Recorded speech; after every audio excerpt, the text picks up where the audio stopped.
तो दोस्तों, ये जो प्रश्न है व्याख्या से है प्रश्न। प्रश्न इस प्रकार है। संध्या हो गई, अंधेरा छा रहा था। सुभागी ने दिया जलाकर गिरधारी के सिरहाने रख दिया था और बैठी द्वार की ओर ताक रही थी कि सहसा उसे पैरों की आहट मालूम हुई। सुभागी का हृदय धड़क उठा। वह दौड़कर बाहर आई और इधर उधर ताकने लगी। उसने देखा कि गिरधारी बैलों की नाद के पास सिर झुकाए खड़ा है। उत्तर संदर्भ में प्रस्तुत गद्यांश मुंशी प्रेमचंद की मार्मिक कहानी बलिदान से लिया गया है। यह कहानी एक स्वाभिमान किसान के खेतों से भावनात्मक जुड़ाव और खेतों के अधिकार छीन जाने के कारण उसकी मानसिक वेदना और त्रासद अंत को दर्शाती है। प्रसंग में यह अंश कहानी के चरम त्रासद मोड़ पर आता है। किसान गिरधारी अपने पिता की तेरहवीं पर हुए खर्च और जमींदार औकारनाथ की नजराने की मांग पूरी न कर पाने के कारण अपनी खेती का अधिकार खो देता है। अपनी जान से प्यारे खेतों को बचाने की अंतिम आशा भी टूट जाती है, तो वह अपने जीवन के आधार अपने दोनों बैलों को भी बेचने पर विवश हो जाता है।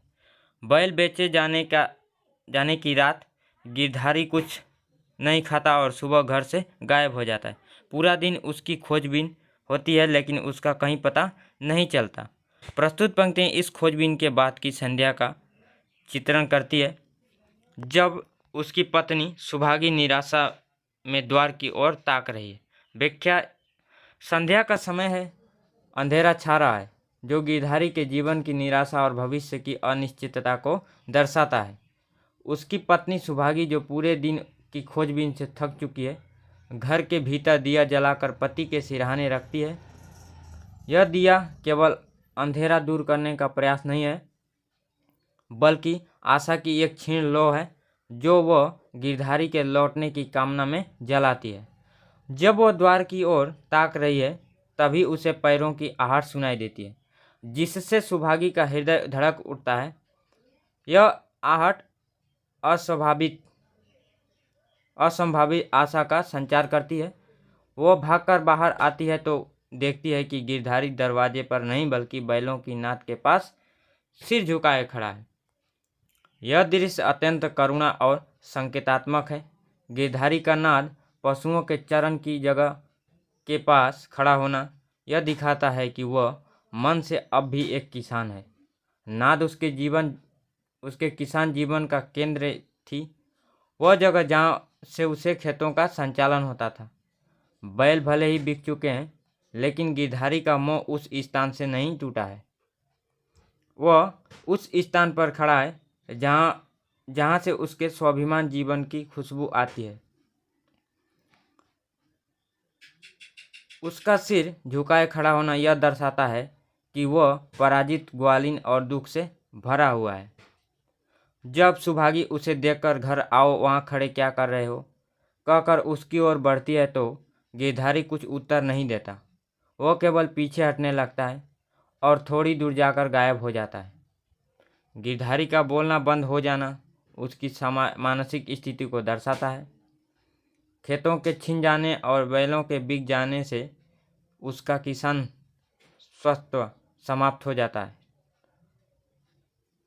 अब वह अपने आप को जीने योग्य नहीं मानता। उसका गायब हो जाना यह संकेत देता है कि वह अब सांसारिक जीवन से दूर हो चुका है। उसका भूत की तरह अनाथ के पास आना यह दर्शाता है कि उसका अस्तित्व अब केवल अपने टूटे हुए स्वाभिमान और खेतों के मोह में सिमट कर रह गया है। सुभागी का मूर्छित होना इस बात का प्रमाण है कि वह समझ गई है कि गिरधारी अब लौटकर नहीं आएगा। सुभागी का मूर्छित होना इस बात का प्रमाण करता है कि गिरधर अब लौटकर नहीं आएगा, क्योंकि वो अब इस सांसारिक मोह माया से दूर जा चुका है। निष्कर्ष में हम देखें तो यह गद्यांश कहानी के त्रासद अंत को स्थापित करता है।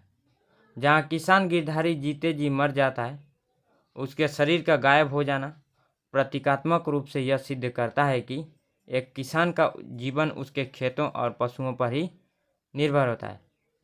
एक किसान का जीवन पशु और खेतों पर ही निर्भर रहता है।